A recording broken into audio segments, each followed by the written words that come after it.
네, 다음으로 이주제 발표 토론을 진행하도록 하겠습니다. 1주제가 주로 인구 사회학적인 변화를 중심으로 해서 복지 정책의 변화의 과제들을 점검하는 시간이었다면은, 두 번째 주제는 이 플랫폼 경제를 중심으로 해서 최근에 이 경제적인 측면의 변화들 역시도 사회 변동의 흐름에서 두드러지고 있는데요. 그래서 이 두 번째 주제는 플랫폼 경제의 고용 관계와 복지 정책의 대응을 주제로 서울대학교 김수영 교수님의 발표를 듣도록 하겠습니다.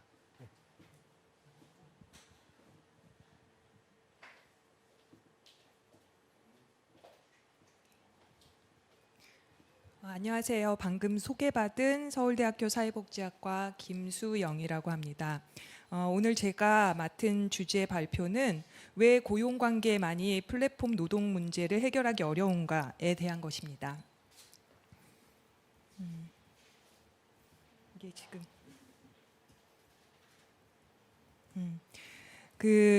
최근 들어서 한 2010년 이후 한국 사회에서는 2015년 정도 이후에 모바일 앱 그리고 웹사이트 같은 디지털 플랫폼을 이용한 그 경제 활동들이 많이 등장하고 있습니다. 여러분들이 잘 아시다시피 숙박 플랫폼인 에어비앤비나 승차 플랫폼인 우버, 그리고 한국에서 배달앱 플랫폼 뭐 요기요나 배달의 민족과 같은 플랫폼들이 굉장히 많이 성장을 하고 있습니다. 이 플랫폼 기업과 이 자원 제공자, 이용자들의 어떤 경제 메커니즘을 간단히 제시를 하면은 이른바 그 자기가 가지고 있는 재화나 서비스를 팔고자 하는 자원 제공자들이 플랫폼에 자신의 상품들을 올리면 그것을 자원 이용자들이 보고 상품을 거래를 하는 방식입니다. 그 과정에서 플랫폼 기업이 5에서 10% 혹은 20%까지의 수수료를 얻게 되는 방식입니다. 이런 방식은 사업장 혹은 공장에서 상품을 생산하는 방식이 아니라 대중들이 물건을 생산하고 그것을 판매하는 방식이라고 해서 사업장 자본주의를 대체하는 대중 자본주의 혹은 공유 경제로 굉장히 각광을 받았었습니다. 그런데 최근 들어서는 다른 문제들이 많이 발생을 하고 있고요. 오늘은 그 문제에 대한 이야기들을 하고자 합니다. 여러분들도 잘 아시다시피 배달앱과 관련해서 한국 사회에서 노동자성 논쟁이 대두가 됐습니다. 그러니까 산재 같은 그러니까 교통사고를 당했을 때 이것을 산재를 통해서 복지 사회보험인 산재를 통해서 이들을 보장할 수 있는지에 대한 문제들이 나왔었고요.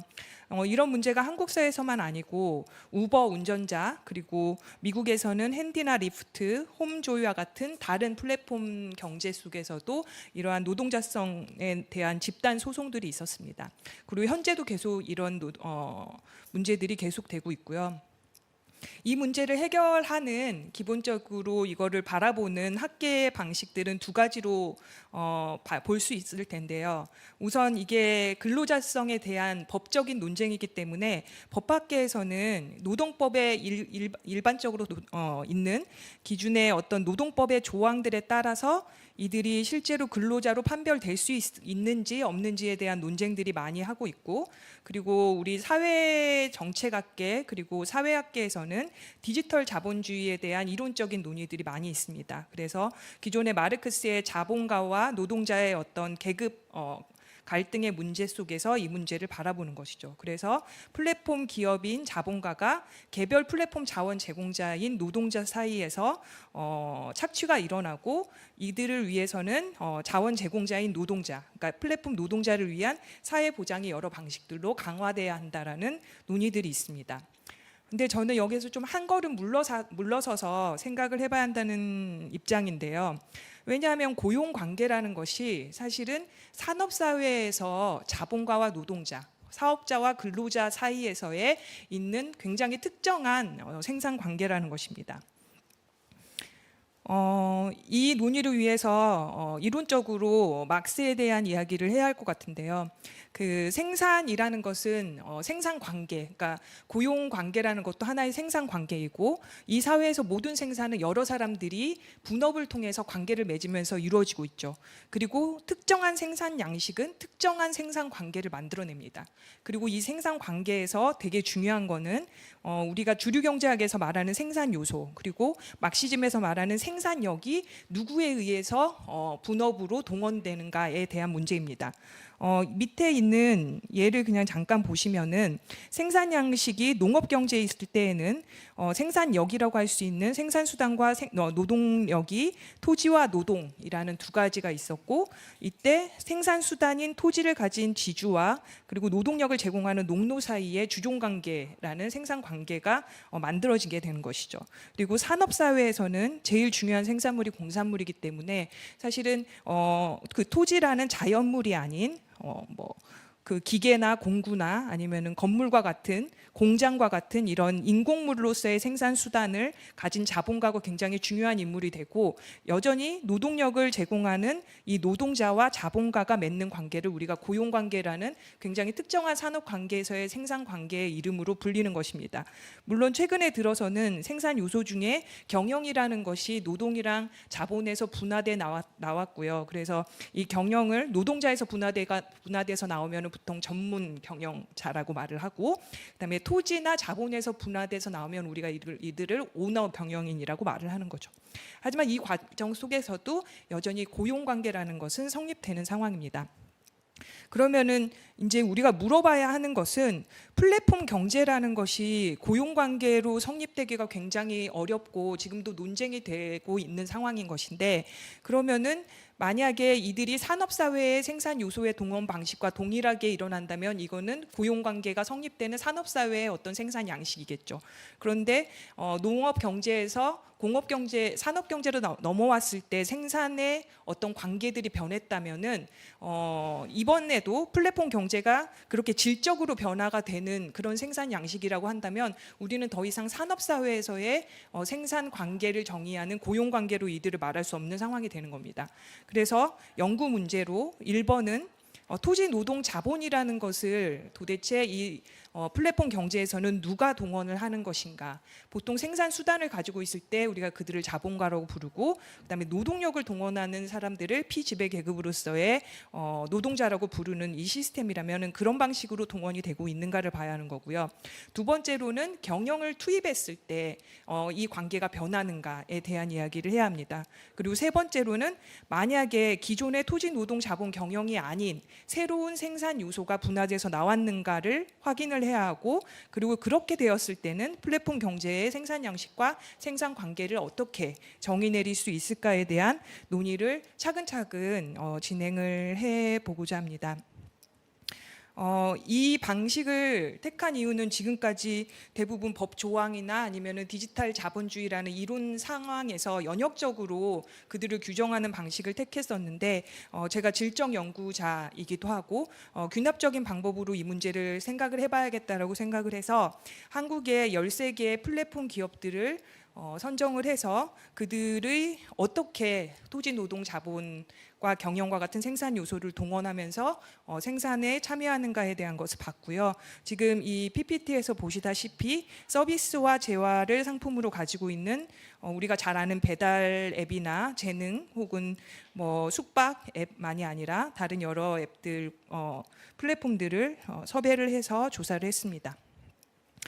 시간 관계상 간단하게 조금씩 말씀드리면서 넘어간다면, 우선 분석 1에서 보시면은 보통 산업 경제에서는 노동자와 기업이 이분법적으로 딱 나눠져서 노동자는 노동력을, 그리고 기업은 토지와 자본을 독점적으로 소유하는 방식으로 이루어지기 때문에 노사 관계 그리고 고용 관계가 분명히 보이죠. 하지만 플랫폼은 밑에 보시다시피 물론 유형들이 조금씩 다르긴 하지만 토지 노동 자본이 기업 그리고 제공자 그리고 소비자라고 부를 수 있는 이용자에게까지 굉장히 파편적으로 해체돼서 분산되고 있는 것을 보시면 알 것입니다.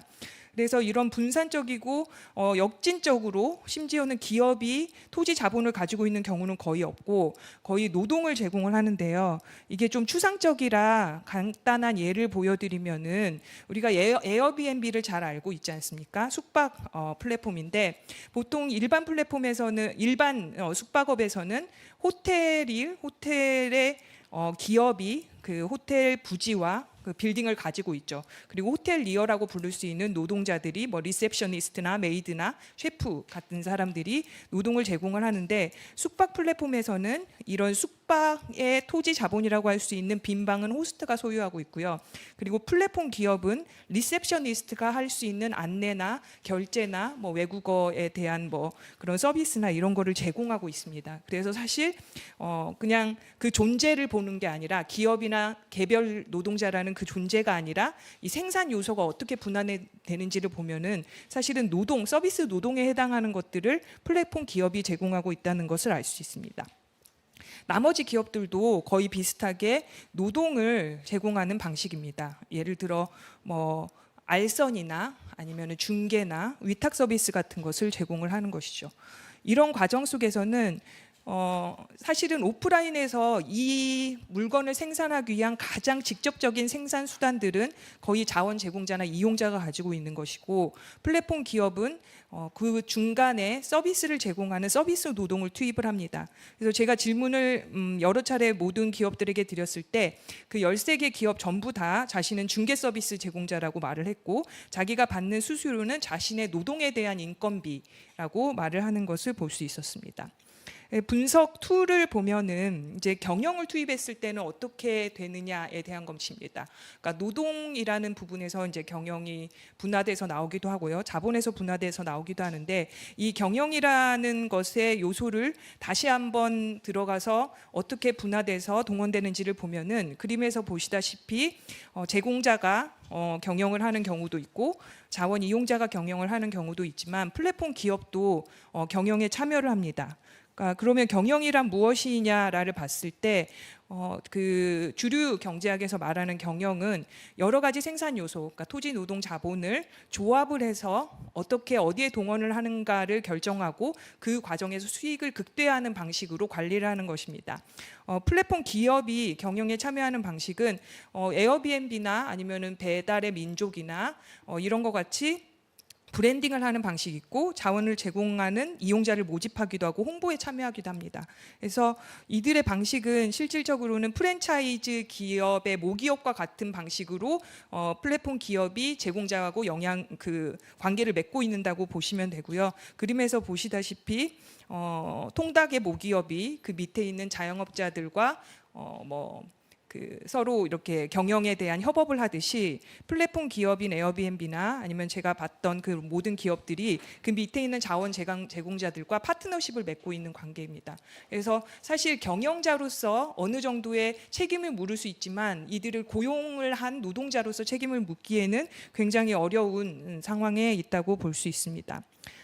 그러면은 세 번째로 봤을 때는 그 플랫폼 경제의 새로운 생산 요소와 새로운 생산 관계가 있는가에 대한 것을 봐야 할 텐데, 제일 중요한 건 플랫폼 경제에서 핵심은 플랫폼이죠. 그러면 이 플랫폼이라는 것을 우리가 새로운 생산 요소로 볼 수 있는가에 대한 이야기를 해야겠고요.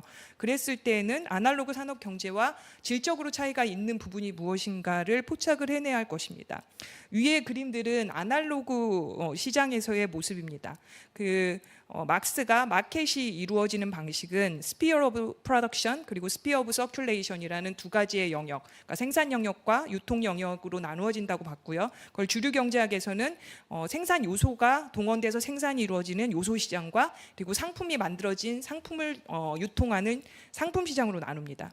근데 이 산업 경제에서는 공장과 시장, 상점은 당연히 분리가 돼 있죠, 아날로그 시대에는. 그래서 우리가 말하는 고용관계라는 것은 이 사업장이라는 생산 영역의 요소 시장 중에서도 노동시장에 해당하는 개념입니다.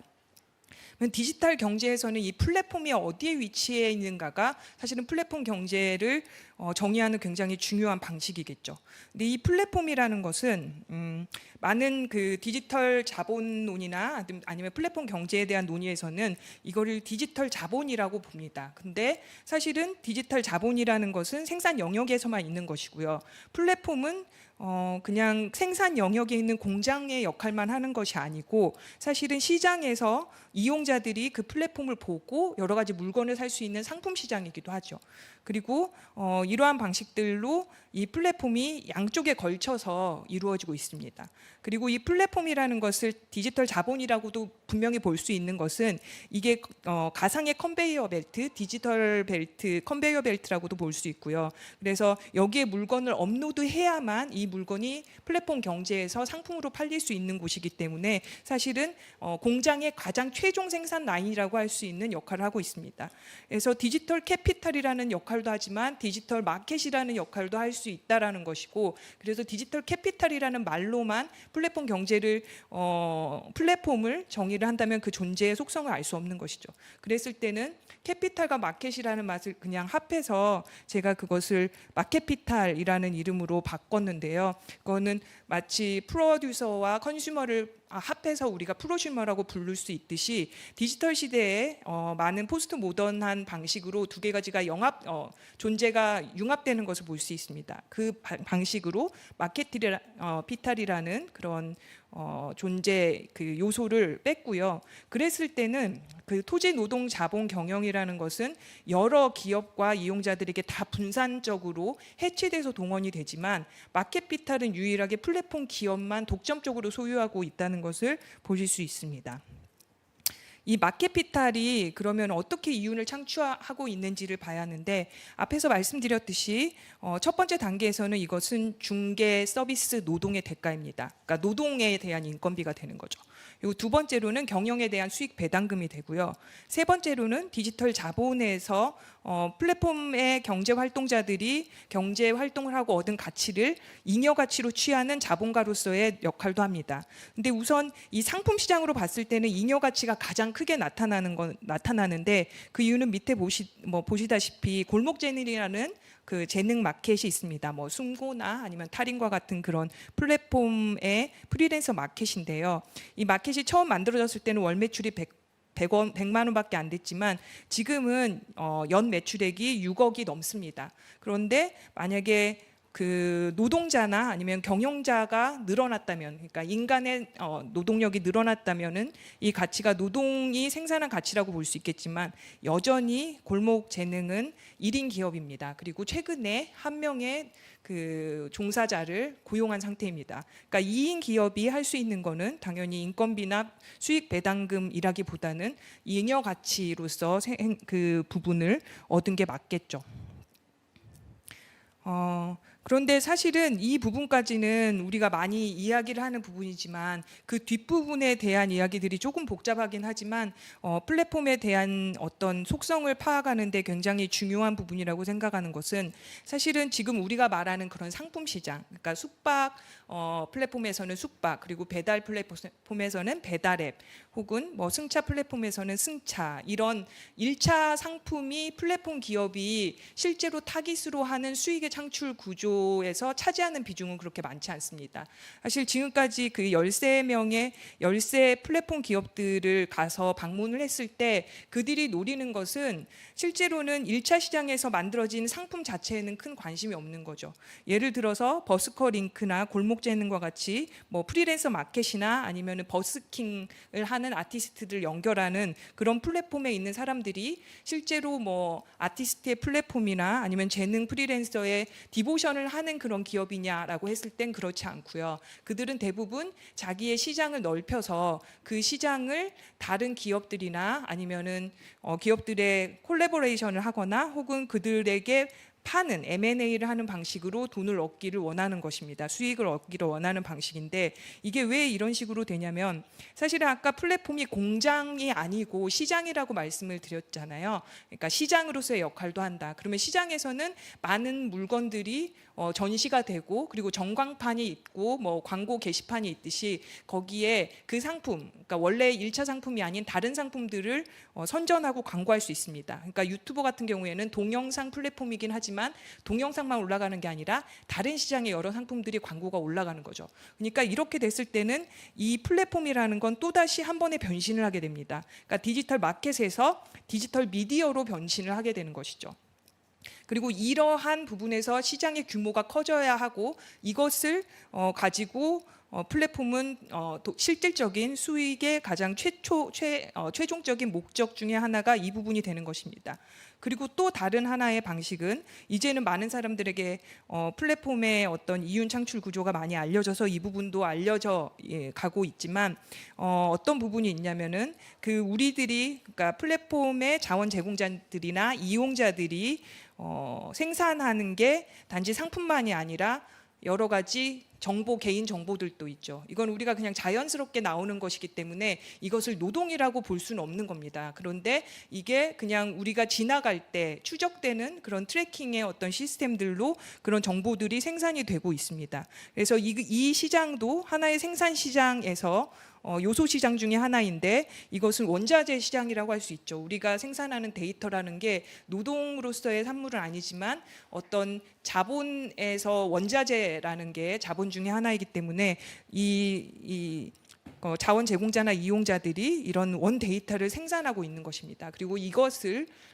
가공을 해서 플랫폼 기업들이 자기의 노동을 투입해서 가공을 해서 이 문제들을 생산을 하고 가치를 생산하고 그것을 팔아서 정보료를 얻는 방식으로 가고 있습니다. 지금 이거를 정리를 하자면 플랫폼 기업과 자원 제공자 이용자들은 단지 고용 관계라고 말할 수 있는 1차 시장의 생산 영역에만 머물러 있는 것이 아니라 유통 영역에서 소비자로서 또 기업과 플랫폼 기업과 그 관계를 맺고 있고 그리고 또 파생되는 시장에서 광고의 시청자로서의 관계를 맺고 있고 그다음에 우리가 말하는 원자재 그 로 데이터라고 할 수 있는 빅 데이터가 생산되기 이전에 원자재를 생산하는 디지털 자본가로서도 플랫폼과 관계를 맺고 있는 겁니다. 그래서 다면 시장에서 멀티 페르소나처럼 이 생산 관계를 맺고 있다라고 볼 수 있습니다. 그럼 결론으로 짧게 말씀을 드리면 왜 고용관계만으로서 그 플랫폼 노동관계를 해결하기 어려운가라고 했을 때는 1차적으로 플랫폼에서 아날로그 생산 요소들은 여러 그 존재들에게 해체돼서 분산돼서 그 동원되기 때문에 자본가와 노동자의 이분화가 굉장히 어려운 상태가 됐고 그리고 멀티 마켓에서 멀티 페르소나적인 관계를 맺고 있는 것이죠. 그러면 이것을 전략적인 시각에서 사회복지에서는 어떻게 봐야 하느냐라고 했을 때는 실질적으로는 제가 제안을 하고 혹은 논의를 더 해봐야 할 문제지만 노동자성 논쟁에서 조금 탈주할 필요가 있지 않을까에 대한 것입니다. 우선 플랫폼 기업이라는 상대는 굉장히 상황에 따라 자신의 위치와 존재를 바꾸고 변화를 하고 있는 것입니다. 그게 가장 전략적으로 맞다고 생각을 하니까요. 그랬을 때 그리고 또 플랫폼 기업은 생산 영역에서 노동의 비중이 중요한 게 아니라 파생 시장을 발생시키는 게 굉장히 중요한 것이죠. 그래서 노동이라는 거는 사실은 없어지면 없어질수록 좋다고 생각하는 그러한 생산 관계 중에 하나인 것입니다. 그랬을 때 만약에 노동자의 단결, 헌신, 정체와 권리와 같이 기존의 방식들로 이 문제를 전략화를 하게 된다면 사실은 플랫폼 기업의 입장에서는 그래? 그러면은 그 부분을 줄이면 되지라고 생각을 할 수밖에 없습니다. 그래서 플랫폼 기업이 다면적인 주체성을 가지고 존재를 인식하고 있듯이 사실은 그 상대인 자원 제공자나 이용자들도 주체적인 부분들을 다면적으로 생각을 하고 전략적으로 이 부분들을 접근해야 한다라고 생각을 합니다. 네.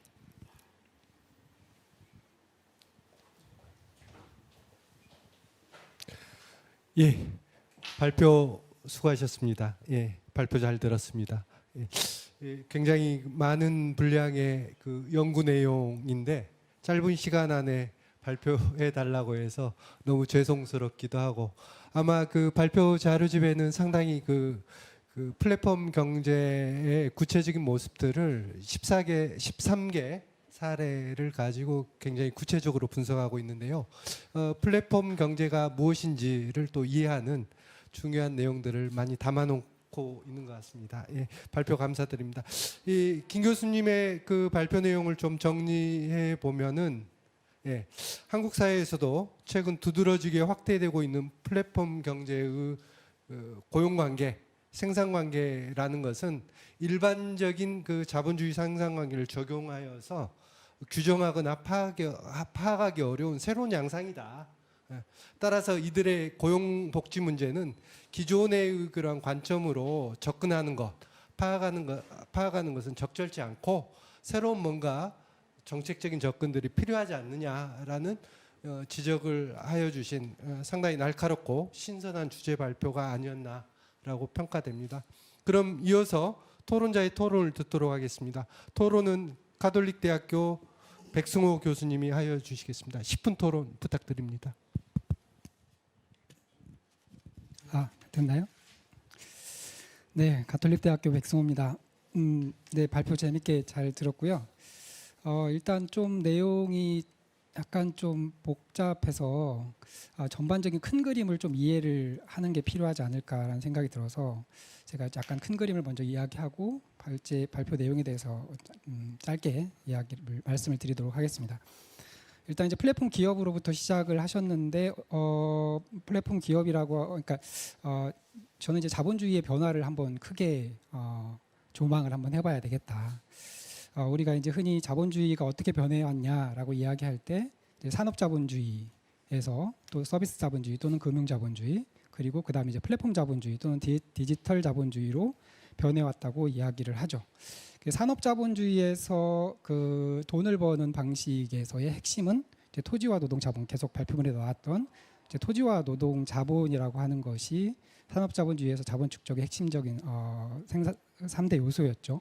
이게 이제 플랫폼 자본주의로 넘어오면서는 물론 이 토지와 노동 자본이라고 하는 것도 여전히 있지만 존재하지만 핵심은 이제 토지라고 하는 것이 물리적 공간의 토지라고 하는 것이 인터넷이라고 하는 가상 공간으로 넘어간 거죠. 가상 토지. 그래서 플랫폼 기업들은 사실은 가상 토지에서 돈을 벌고 있는 거죠. 그 다음에 노동이라고 하는 것은 예전에 이제 뭐 산업사회에서는 9 to 6의 남성이 아침에 그 가족들을 뒤로 하고 공장에 나가서 일하는 모습이었죠. 서비스 자본주의 사회에서는 공장이 아니라 이제 사무실로 출근을 했겠죠. 근데 이제는 되게 모호해진 거죠. 그런 손에 잡히는 노동이 변화된 거죠. 뭐 이걸 액화 노동이라고 표현을 하기도 하고 유동화된 노동이라고 표현을 하기도 합니다. 그다음에 이제 자본이라고 하는 것도 이제 예전에는 이제 노동력을 구매하고 생산 수단을 투입해서 돈을 벌었지만 이제는 이제 데이터라고 하는 거로 돈을 버는 디지털 자본이 이제 핵심인 사회가 됐고요. 이러한 변화 과정에서 이제 기업하고 노동이 이제 변하거든요. 이제 기업이 자본주의 초기의 기업은 이제 소기업, 소규모 기업 중심이었습니다. 19세기 중반까지. 그러다가 이제 대기업 중심의 기업 내부 거래가 19세기와 20세기에 확산이 되죠. 왜냐하면 기업들이 보니까 거래 비용이 많이 들더라는 거죠. 소기업 중심으로 운영되다 보니까 그래서 대기업이 생겼죠. 그 다음에 이제 이 대기업 중심의 어떤 기업 구조가 균열되기 시작하죠. 균열 일터라고 부르는데 기업들이 생산, 유통, 물류 이런 것들을 하나의 기업 내에서 하다 보니까 비용이 너무 많이 드는 거예요. 노동 비용도 들고 사회보장 비용도 들고 되게 비효율적이고 그러다 보니까 이제 이거를 외부화시키죠. 외주, 용역, 하청 이런 식으로 변했던 것이 이제 1980년대 이후에 이제 균열 일터가 일반화된 시점. 그게 이제 서비스 경제 또는 금융자본주의 시기에 있었던 시점이고 그 다음에 플랫폼 자본주의에서는 저는 그게 다시 귀환하는 것 같습니다. 이렇게 외부화되었던 외주화되었던 그런 모습들이 이제 플랫폼이라고 하는 새로운 기술, 신기술로 인해서 그런 외부화시키지 않아도 그 돈을 버는데 유용하게 쓸 수 있는 이런 플랫폼 기술을 바탕으로 해서 다시 귀환하는 거 아닌가라는 생각이 들고요. 기업은 그렇게 변해왔고 노동은 아까 말씀드렸듯이 되게 고체화된 형태, 손에 잡히는 노동의 형태에서 이미 서비스 경제 사회에서 외주화 하청 등등이 늘어나면서 비정규직 이런 다양한 형태의 고용들이 늘어나고 있는 거죠. 노동자인지 아닌지 자영업자인지 모호한 고용들. 이게 플랫폼 자본주의에서는 이제 더 이제 심화된 모습으로 이제 나타난 거다. 이게 이제 전반적으로 보면 자본주의의 변화의 핵심이다라고 생각이 들고요.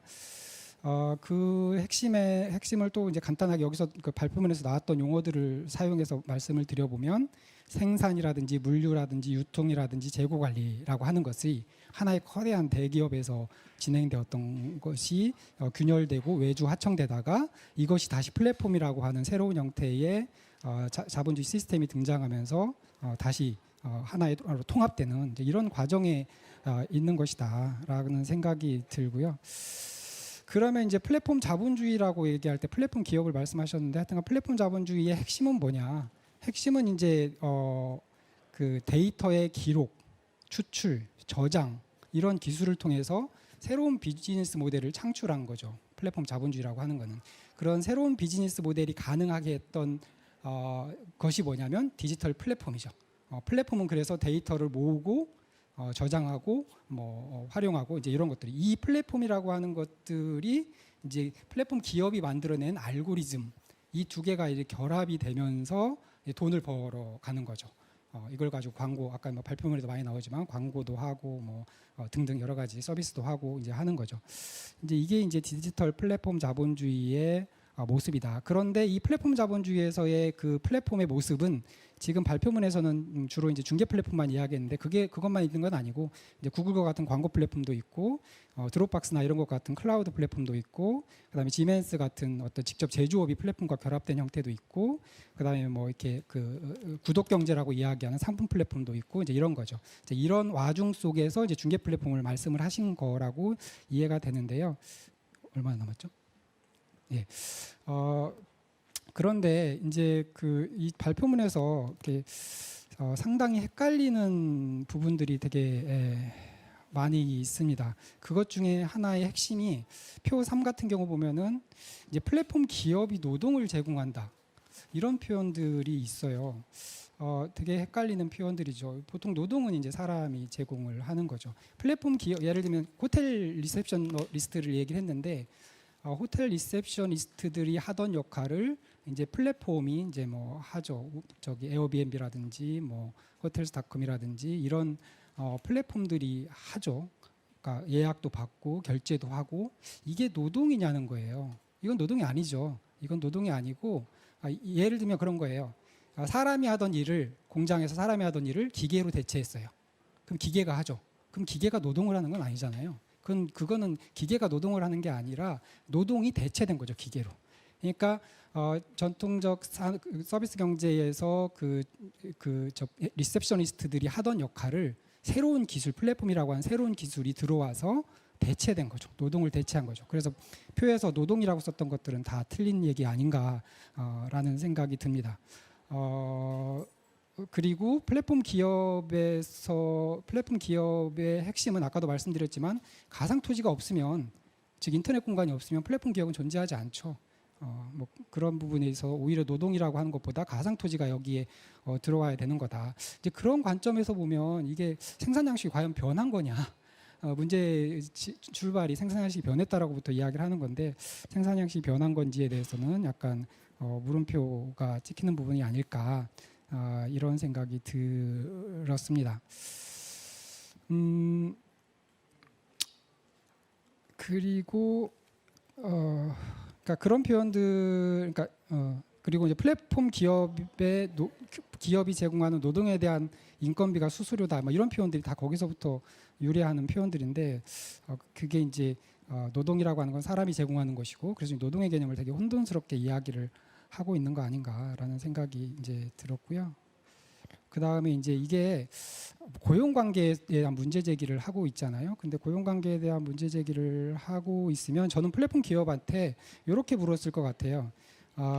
생산 관계잖아요. 결국은 노동자와의 관계, 이게 뭐 액체 노동이든 고체화된 노동이든 그 관계를 어떻게 풀어나가냐, 플랫폼 노동자를 어떻게 관리하고 통제하냐, 이제 이런 것들을 물어봤을 것 같아요. 그리고 이제 중간에 이제 자원 제공자라고 하는 되게 그 모호한 표현으로 표현하고 있는데 이 자원 제공자를 가만히 보면 예를 들면 이제 배달의 민족 같은 경우 보면 플랫폼 기업이 있고 음식점이 있고 배달 라이더들이 있는 건데 이 라이더와 그 음식점을 자원 제공자로 퉁쳐서 이야기한 것 같은데 이 둘은 분명히 다르죠. 음식점은 자영업이죠, 일종의. 플랫폼과 이제 일감 수주 계약을 맺는 그런 자영업의 형태여서 이 둘을 좀 구분할 필요도 있다라는 거. 그 다음에 그 계속 이야기하는 게 이제 그 마지막 결론에서 되게 핵심적으로 이야기하는 게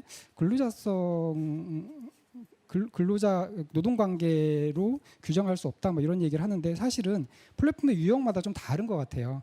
예를 들면 배달 같은 경우는 근로자성이 명확하게 있죠. 근로자성을 판단할 수 없는 게 아니라 명확하게 있고 프리랜서 같은 경우는 그게 좀 되게 모호한 측면이 있는 것 같습니다. 그래서 이제 보상이나 통제라고 하는 측면에서 보면 배달 같은 경우는 일의 대가를 플랫폼 기업이 결정하죠. 그리고 가사 서비스 플랫폼 같은 경우도 플랫폼 기업이 결정하지만 그 매니저분들이 소비자하고 협상을 하죠. 근데 프리랜서들은 소비자와 직접 프리랜서들이 협상을 하죠. 그러니까 플랫폼 기업이 개입하는 지점이 통제하는 지점이 다르다는 거예요. 일의 대가를 결정하는 거에서도.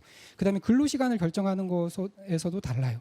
근로시간은 표면적으로는 배달 노동자들도 개별적으로 다 결정을 하는 것 같지만 실질적으로는 알고리즘의 통제를 통해서 근로시간을 통제하고 있다는 게 일반적인 통설이거든요. 근로시간도 플랫폼이 기업이 결정하고 있죠. 가사 서비스도 마찬가지고. 근데 프리랜서는 또 소비자가 협상하고 있는 거고. 그러니까 전반적으로 보면 이 노동에 대한 통제라고 하는 것이 배달하고 가사 서비스랑 이제 프리랜서랑 다르거든요. 이걸 퉁쳐가지고 고용관계가 없다라고 이야기하는 거는 상당히 이 현상을 오도할 가능성들이 있다라는 생각이 듭니다. 네, 시간 관계상 여기까지 마치도록 하겠습니다. 네, 토론 잘 들었습니다. 오늘 그 발표자의 발표도 상당히 재미있는 발표 내용이 많지만은 토론자 역시도 발표자처럼 그 플랫폼 경제에 대해서 상당히 많은 설명을 해주신 것 같습니다. 오늘 두 분의 발표자를 모신 것 같기도 한데요. 아무튼 우리 그 백승호 교수님 토론은 좀 발표자의 논의하고 상충되는 그런 측면들이 있는 것 같습니다. 일단은 첫 번째로는 이 플랫폼 경제의 생산관계를 그 자본주의적인 생산관계로 여전히 이해할 수 있다라는 그런 측면, 약간 변형된 모습은 있지만은 여전히 자본주의적인 생산관계로 파악하고 이해해야 된다라는 부분들이 첫 번째 이제 토론의 이야기이신 것 같고요. 두 번째는 그러기 때문에 이 고용관계 역시도 노동자성을 중심으로 해서 바라볼 문제들이 상당히 많은 것 같다라는 그러한 식의 이제 토론을 해주신 것 같아요. 그래서 발표 때 토론 내용이 좀 이제 상충되고 플랫폼 경제를 바라보는 시각들이 좀 다르다라는 부분들을 보여주고 있는데요. 일단 이 발표해 주신 이 김수영 교수님의 이 이야기를 좀 듣고 다시 또 이야기를 하도록 하겠습니다. 예.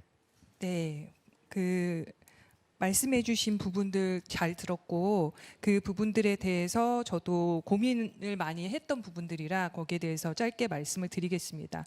우선 제가 뭐 그 중개 플랫폼만 이야기를 했냐라고 했을 때는 저는 오히려 지금까지 그러니까 그 플랫폼에 여러 가지가 있죠. 광고 플랫폼도 있고 제품 플랫폼도 있고 제조 플랫폼도 있고 그리고 린 플랫폼도 있고 여러 가지 플랫폼이 있는데 지금까지 보통 노동자성에 대한 논의들은 한국에서는 배달 앱을 중심으로 혹은 가사노동 앱을 중심으로 했던 거고요. 그것보다는 좀 더 넓게 봐야 한다라는 생각에 사실은 좁히는 게 아니라 저는 늘렸다고 생각을 합니다. 그래서 린 플랫폼이라고 말하는 그런 노동만의 플랫폼만이 아니라 재화를 제공을 하는 뭐 그 중고 용품이나 아니면은 뭐 소셜한 하우징 그리고 숙박 플랫폼까지 포함해서 전반적으로 생산되는 상품이 생산되는 과정 전체를 보면서 이야기를 했다고 생각을 하고요. 그래서 그 부분에서는 물론 이제 광고 플랫폼이라고 할 수 있는 플랫폼들을 넣지는 않았지만 결국 플랫폼이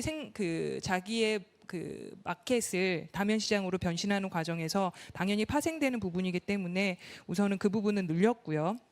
그리고 우선 디지털 토지, 디지털 노동, 디지털 자본이라고 기존의 디지털 자본주의에서 말했던 내용들에 충분히 공감을 하고 그리고 실질적으로 생산 영역에서는 디지털 자본과 토지의 부분들이 굉장히 강력한 어떤 이윤 추구의 방식이죠. 그런데 제가 말씀을 드렸듯이 생산 영역으로만 보면은 사실은 이 문제가 풀리지 않는다라는 이야기가 저한테는 더 핵심인 겁니다. 그러니까 생산 영역이라는 공장이나 사업장이라고 볼 수 있는 상품의 생산 관계에서 보통 노동자와 자본가들을 정의를 하고 이 부분이 막시즘의 핵심이었죠. 그런데 제가 여기에서는 인용을 했지만 스마이드가 막시스트가 지금까지 보지 못했던 어떤 그 블라인드된 그 사각지대에 미디어가 상품의 어떤 유통 시장이 있다는 거고 이 부분을 집중을 했을 때는 그거는 노동자라는 이름으로 포괄되지 못하는 많은 부분들이 있는 거죠. 그래서 그 시청자라는 것 혹은 또 다른 파생 시장으로서의 여러 파생 시장을 제가 여기에는 단지 4개만 했지만 이걸 어떻게 그 기업이 가지고 갈지는 더 많은 파생 시장들이 나올 수 있는 겁니다. 그래서 저는 그런 확장되는 부분까지 같이 이야기를 해야 한다라는 것을 중심으로 말을 하는 거고요. 자본주의는 당연히 자본의 잉여 생산을 위해서 가치를 생산하죠. 그런데 그게 토지, 노동, 자본의 동원만으로는 이루어지지 않는다라는 이야기를 드리고 싶었던 겁니다. 그리고 당연히 근로자성 논쟁은 말씀드렸듯이 1차 시장에서는 굉장히 중요한 논쟁이라고 생각을 합니다. 그런데 이 시장이 광고 시장, 원자재 시장까지 변하게 됐을 때 이 고용관계라는 근로자성이 중요한 문제가 되느냐에 대한 것도 한번 생각을 해봐야 하는 거고요. 이 이야기를 하는 거는 전략 전술에 대한 것입니다.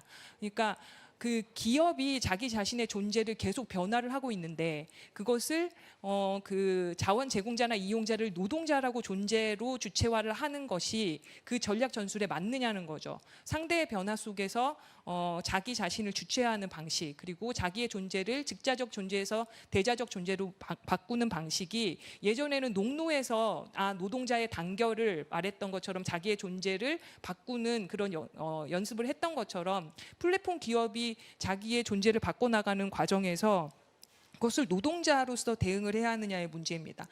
시청자로서 혹은 내가 자원을 제공하는 자원의 생산자로서 대응을 할 때 더 얻을 수 있는 것들이 훨씬 많다라는 생각이 들고요. 그리고 플랫폼 기업이 노동을 제공하느냐, 저는 당연히 제공한다고 생각합니다. 왜냐하면 플랫폼 기업에서 지금 플랫폼으로 자동화됐다고 노동을 생각하시지만 그렇지 않습니다. 실제로 가서 그 플랫폼 기업에 있는 사람들이 뭐 엄청나게 많은 사람이 있는 게 아니라 플랫폼은 최소의 인원으로 일을 하고 있지 않습니까? 그래서 인스타그램도 페이스북에 넘어갈 때 11명밖에 그 안에 노동자들이 존재하지 않았고요. 직접 고용자들이. 그리고 제가 직접 인터뷰했던 플랫폼 기업도 1인에서 많으면은 3, 4인, 5인 이 정도입니다. 이 사람들이 실제로 오프라인에서 여러 가지 일들을 합니다. 물건을 수거하는 일, 그리고 뭐 세척하는 일, 그리고 사람들을 섭외하는 일, 그리고 직접 만나는 일, 그런 노동들을 하고 있는데 그것이 자동화되었다고 볼 수 없기 때문에 그 부분을 저는 아날로그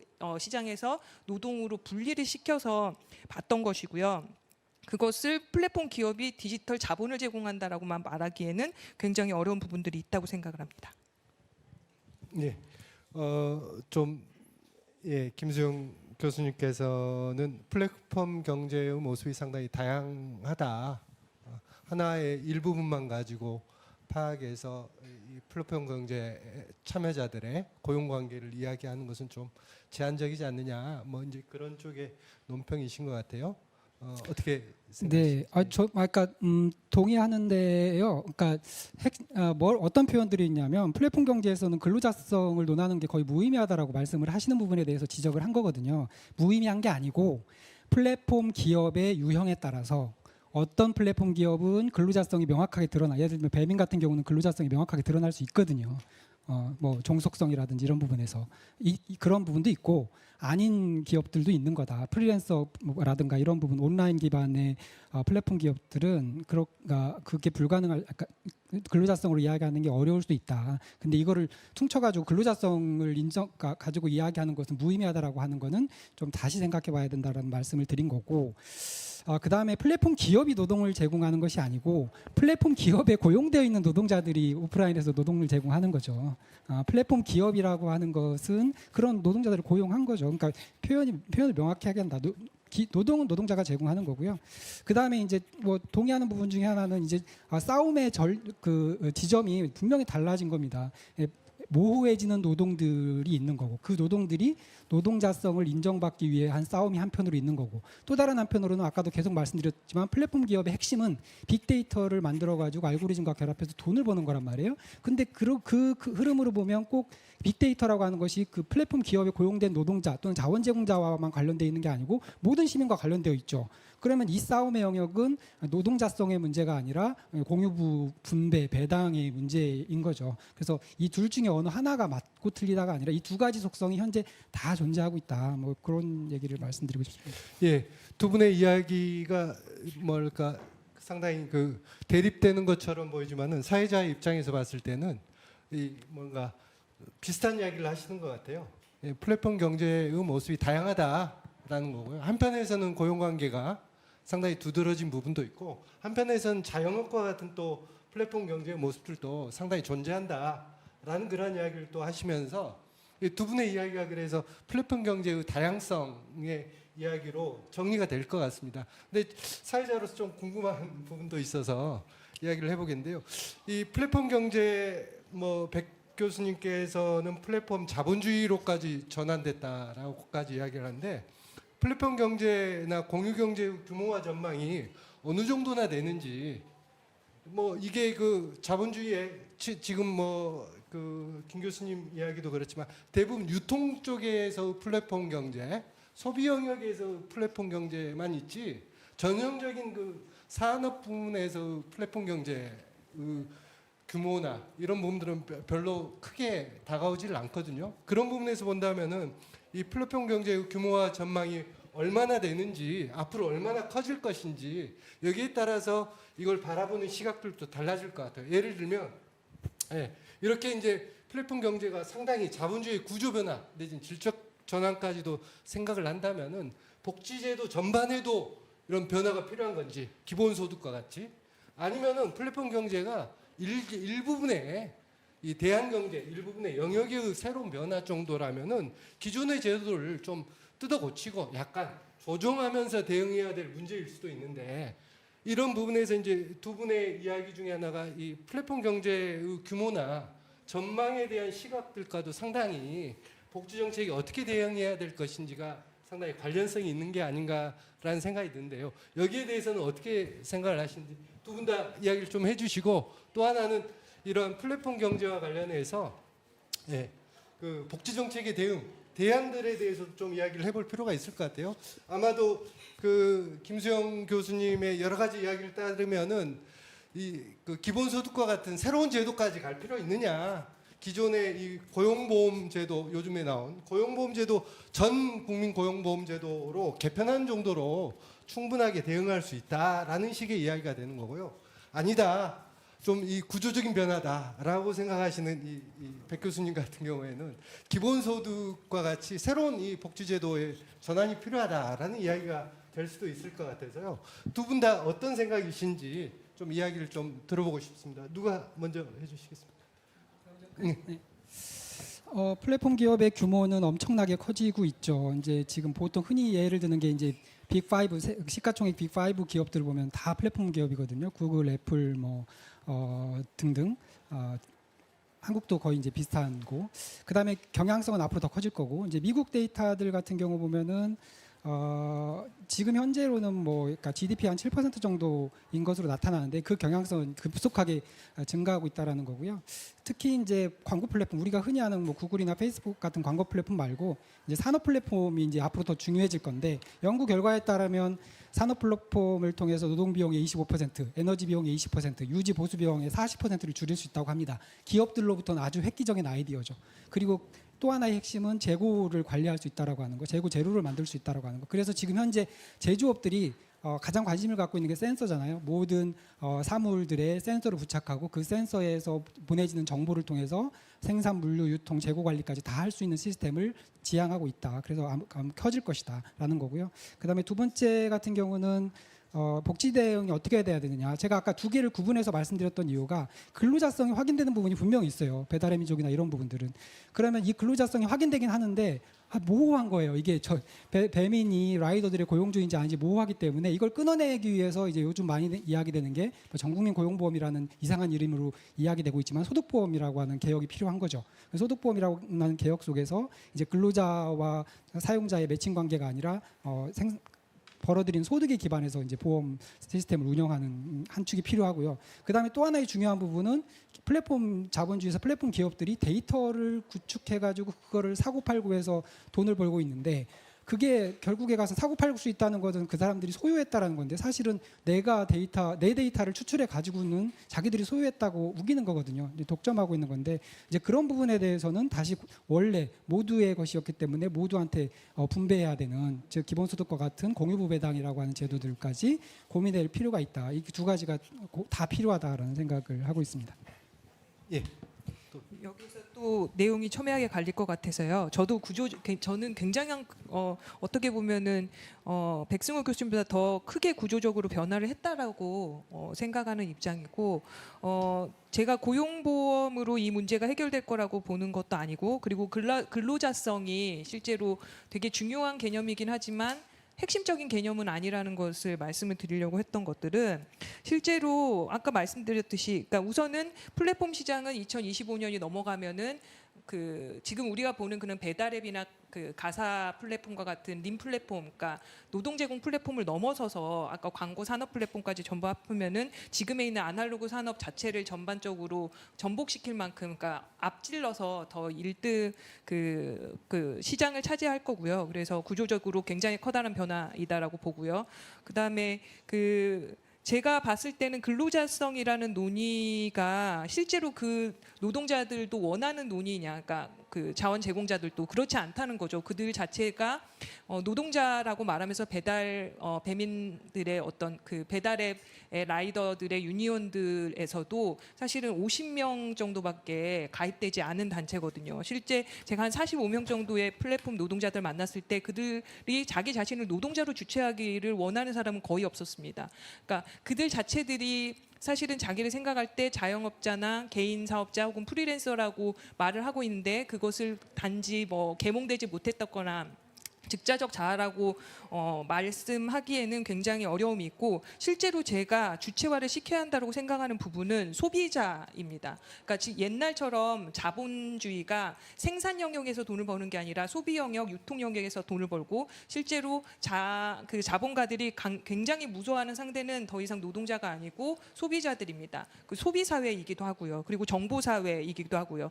그러니까 결국은 기업들이 가장 핵심이라고 생각하는 소비나 정보에 초점을 맞춰서 그 자원 제공자나 이용자들의 이름을 다시 불러야 한다는 거죠. 이게 왜 중요하냐면은 이게 정체성의 논쟁이기도 하고, 사실은 주체화를 누구를 어떻게 시켜야하는지에 대한 문제이기도 하기 때문이라고 봅니다. 그리고 정보를 소유를 한다라고 플랫폼 기업들이 말을 하는 것은 이거는 맞다고 생각합니다. 왜냐하면 빅데이터라는 것을 그 자원 제공자들이나 이용자들에게 분배한다고 해서, 그러니까 원자료를 분배한다고 해서 그것을 가지고 그 개개인들이 가치를 생산할 수 없습니다. 실제 빅데이터는 원자재를 자원 제공자들이 개인 정보를 제공하긴 하지만 그것을 가지고 가공을 해서 실제 디지털 노동을 투입을 해서 그것을 가치로 만드는 것은 사실은 플랫폼 기업입니다. 그렇다면 사실은 반전을 시켜야 하는 거죠. 플랫폼 기업이 디지털 노동을 제공하고 그 원자재인 원료, 그걸 우리가 자본이라고 말하는데, 디지털 자본을 개별 그 자원 제공자들이 가지고 있는 겁니다. 그러니까 디지털 자본가인 거죠. 그러니까 인식의 변환을 시켜야지 힘이 생기는 것이지, 그걸 노동의 문제로 계속 가지고 갈 수 있느냐에 대해서는 저는 좀 문제가 있다고 봅니다. 예. 두 분의 생각이 상당히 많이 다른 것 같습니다. 예. 그래서 오늘 이 시간에 다 토의하기에는 상당히 어려운 그런 부분일 것 같아서 이후에 또 다른 자리를 통해서 또 플랫폼 경제에 대해서 이야기하는 시간들을 갖는 게 낫지 않을까 싶습니다.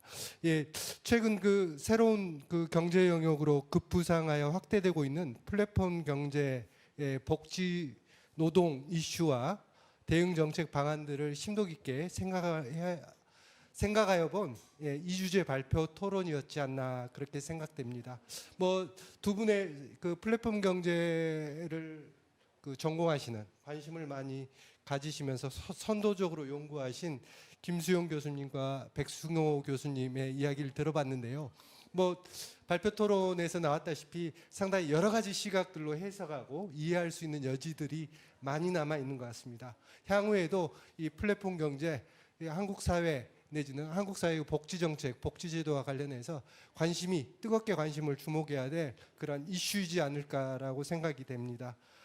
앞으로도 여러분들의 이 관심을 부탁드리면서 이상 세션을 마치도록 하겠습니다. 수고하신 발표자, 토론자 두 분께 감사드리고, 아울러 끝까지 시청하여 주신 온라인 참석자 여러분들에게도 진심으로 감사드리면서 이만 세션을 마치도록 하겠습니다. 감사합니다.